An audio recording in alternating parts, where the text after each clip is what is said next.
নমস্কার, ইউটিউব চ্যানেলে আপনাদের সবাইকে স্বাগত। আজ শুভ অক্ষয় তৃতীয়া, তাই আজকের চ্যানেলটি আজকের এই শুভ দিনে আমার এই চ্যানেলটি শুরু করলাম। তো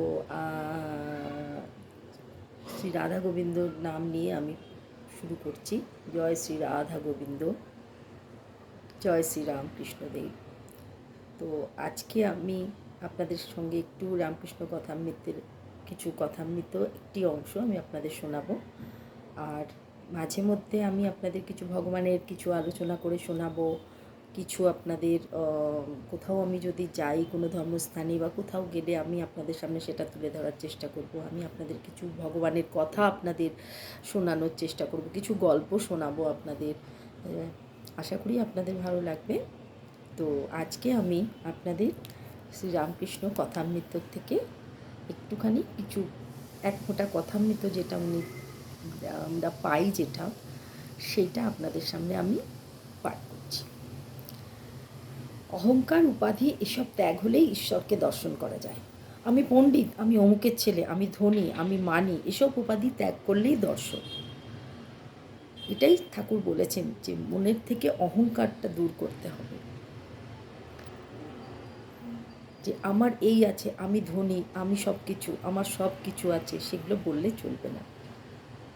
ঈশ্বরই সব, পৃথিবীতে সব কিছু মিথ্যা, একমাত্র ঈশ্বর সত্য।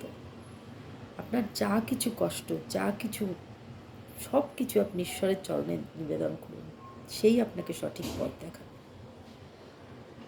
ঈশ্বর ছাড়া আমাদের কোনো গতি নেই, ঈশ্বরই আপনাকে সঠিক পথ দেখাবে। আপনি যেখানেই যাবেন আপনাকে সবাই উপদেশ দেবে, সব কিছু করবে, কিন্তু আপনি ঈশ্বরের কাছে এক ফোঁটা অশ্রু যদি আপনি ঈশ্বরের চরণে নিবেদন করেন, ঈশ্বরই আপনাকে ঠিক পথ দেখাবেন। ঈশ্বরের থেকে ভালো বন্ধু কেউ নেই। ঈশ্বর কিচ্ছু চান না, ঈশ্বরের শুধু চান তার প্রতি ভালোবাসা। তাকে আমরা সবসময় তার কাছে হাত পেতে চাইতেই থাকি। তাকে আমরা কোনো দিন জিজ্ঞেস করি যে ঈশ্বর তুমি কেমন আছো? কোনো দিন আমরা জিজ্ঞেস করি না।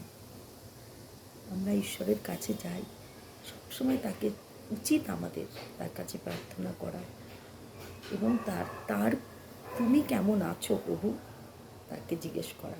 এটা আমাদেরও যেমন কর্তব্য। তিনি আমাদের জগৎ পিতা, তিনি আমাদের জগৎ মাতা।